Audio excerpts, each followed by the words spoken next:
नमस्कार दोस्तों, स्वागत है आपका मेरे चैनल भक्ति की शक्ति में। आज हम बात करेंगे एक ऐसे महत्वपूर्ण चीज़ के बारे में जो आपने हमेशा अपने मंदिर में ज़रूर देखी होगी। और जब भी आप किसी मंदिर में जाते हैं, जब पंडित आपको आपके हाथ पे कलावा बांधता है, जी हाँ, आज बात करेंगे उसी कलावे के बारे में कि हिंदू धर्म में हमेशा उस कलावे का क्या महत्व है। आप भी जानना चाहेंगे कि आखिर जब भी हम मंदिर जाते हैं तो पंडित जी हमें कलावा क्यों बांधते हैं। तो चलिए आज इस कलावे के बारे में बात कर ही लेते हैं। अगर आप हिंदू हैं तो ज़रूर आपने इस कलावे को अपने मंदिर में, अपने घर में और बाहर ज़रूर देखा होगा। तो चलिए शुरू करते हैं आज की कहानी नाम लेकर। तो नाम लीजिए जय श्री राम, जय श्री राम, जय श्री राम। मौली बांधना वैदिक परंपरा का हिस्सा है।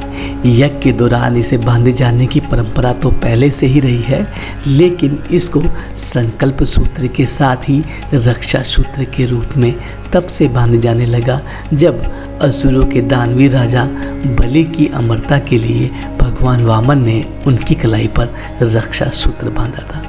इसे रक्षाबंधन का प्रतीक भी माना जाता है। जबकि देवी लक्ष्मी ने राजा बलि के हाथों में अपने पति की रक्षा के लिए यह बंधन बांधा था। मौली को हर हिंदू बांधता है और इसे मूलतः रक्षा सूत्र कहते हैं। मौली का अर्थ क्या है? मौली का शाब्दिक अर्थ सबसे ऊपर है। मौली का तात्पर्य सिर से है। मौली को कलाई में बांधने के कारण इसे कलावा भी कहते हैं। इसके वैदिक नाम उपमणिबंध भी है। मौली के कई प्रकार हैं। शंकर भगवान के सिर पर चंद्रमा विराजमान है, इसलिए इन्हें चंद्रमौली भी कहा जाता है। मौली बांधने का एक मंत्र भी होता है। येन बदो बलि राजा दानवेंद्रो महाबल तेन तुआ बुली धामी रक्षे माचल माचल। कैसी होती है मौली? मौली कच्चे धागे यानी कि सूत से बनाई जाती है, जिसमें मूलतः 3 रंग के धागे होते हैं, लाल, पीला और हरा। लेकिन कभी कभी यह 5 धागों की भी बनती है, जिसमें नीला और सफ़ेद भी होता है। 3 और 5 का मतलब कभी त्रिदेव के नाम का तो कभी पंचदेव के नाम का कलावा बांधा जाता है। मौली बांधने का नियम क्या है? शास्त्रों के अनुसार पुरुषों एवं अविवाहित कन्याओं को दाएं हाथ में कलावा बांधना चाहिए। विवाहित स्त्रियों के लिए बाएं हाथ में कलावा बांधने का नियम बना हुआ है। कलावा बंधवाते समय जिस हाथ में कलावा बंधवा रहे हो उसकी मुट्ठी बंद होनी चाहिए, दूसरा हाथ सिर पर होना चाहिए। मौली कहीं पर भी बांधे, एक बात का हमेशा ध्यान रहे कि इस सूत्र को केवल 3 बार ही लपेटना चाहिए। वह इसके बांधने में वैदिक विधि का प्रयोग करना चाहिए। तो चलिए बात करते हैं आखिर कब बांधी जाती है ये मौली। पर्व त्योहार के अलावा किसी अन्य दिन कलावा बांधने के लिए मंगलवार और शनिवार का दिन शुभ माना जाता है। हर मंगलवार और शनिवार को पुरानी मौली को उतारकर नई मौली बांधना उचित माना गया है। उतारी हुई पुरानी मौली को पीपल के वृक्ष के पास रख दें या किसी बहते हुए जल में बहा दें। तो चलिए बात करते हैं आखिर हम मौली बांधते क्यों हैं। मौली को धार्मिक आस्था का प्रतीक माना जाता है। किसी अच्छे कार्य की शुरुआत में संकल्प के लिए इसे बांधते हैं। किसी देवी या देवता के मंदिर में मन्नत के लिए इसको बांधते हैं। मौली बांधने के 3 कारण हैं। पहला आध्यात्मिक, दूसरा चिकित्सीय और तीसरा मनोवैज्ञानिक। किसी भी शुभ कार्य की शुरुआत करते समय नई वस्तु खरीदने पर हम उसमें मौली बांधते हैं ताकि वह हमारे जीवन में शुभता प्रदान करे।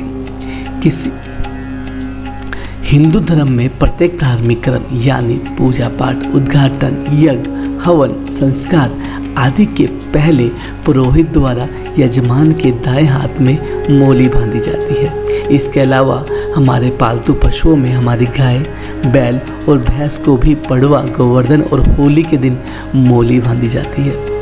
आगे बात करते हैं व्यापार में मौली का क्या अर्थ। चलो बात करते हैं आखिर व्यापार में मौली का क्या महत्व है।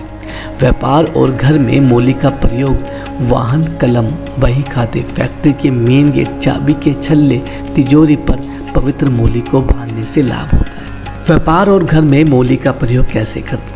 व्यापार और घर में मौली का प्रयोग कहाँ करते हैं? वाहन खरीदते समय वाहन पे वाहन, कलम, बही खाते, फैक्ट्री के मेन गेट पर, चाबी के छल्लों पर, तिजोरी पर पवित्र मोली बांधने से लाभ होता है। महिलाएं मटकी, कलश, कंडा, अलमारी, चाबी के छल्ले पूजा घर में मोली बांधे या रखें। मोली से बनी सजावट की वस्तुएं घर में रखेंगे तो नई खुशियाँ आती हैं। नौकरी पेशा लोग कार्य करने की टेबल एवं दराज में पवित्र मोली रखें या हाथ में मोली बांधेंगे तो लाभ प्राप्ति की संभावना बढ़ जाती है। मोली बांधते वक्त इस मंत्र का उच्चारण किया जाना चाहिए।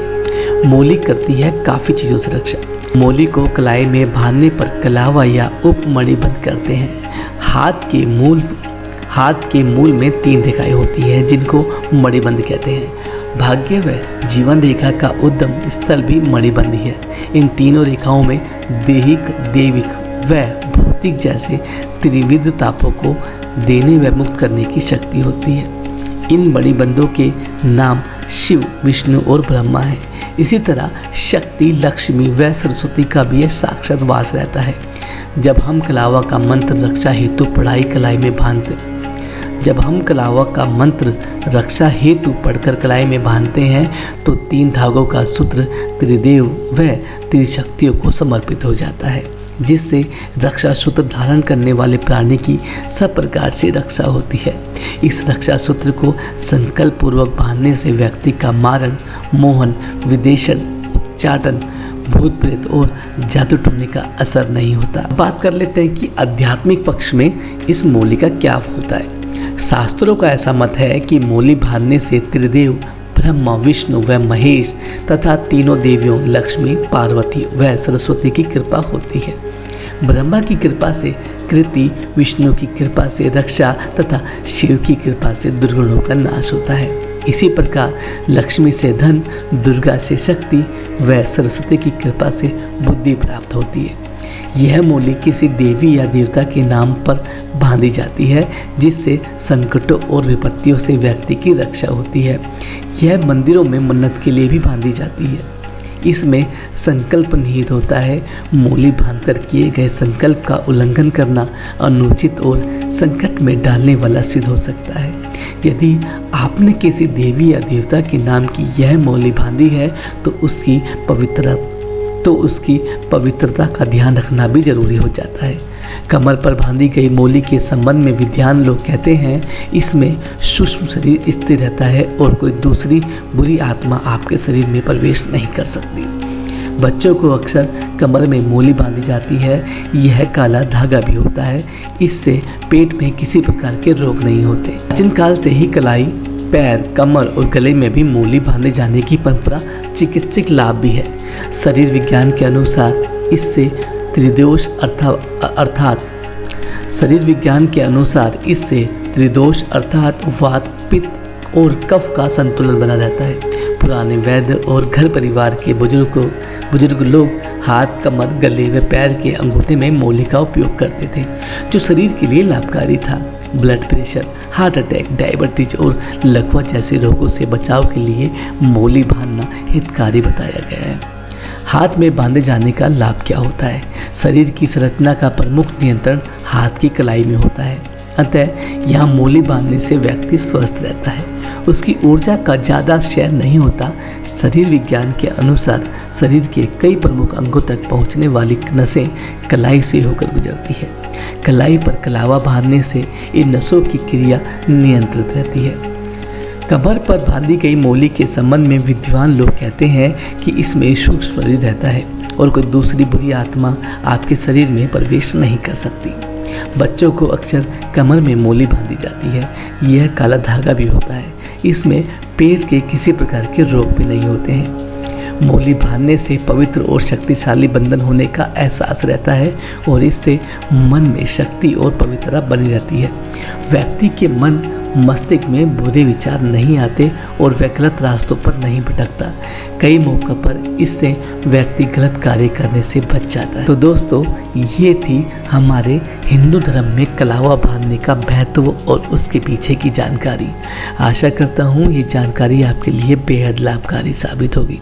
अगर आप भी हिंदू धर्म से हैं तो हम मेरे चैनल को सब्सक्राइब जरूर करें।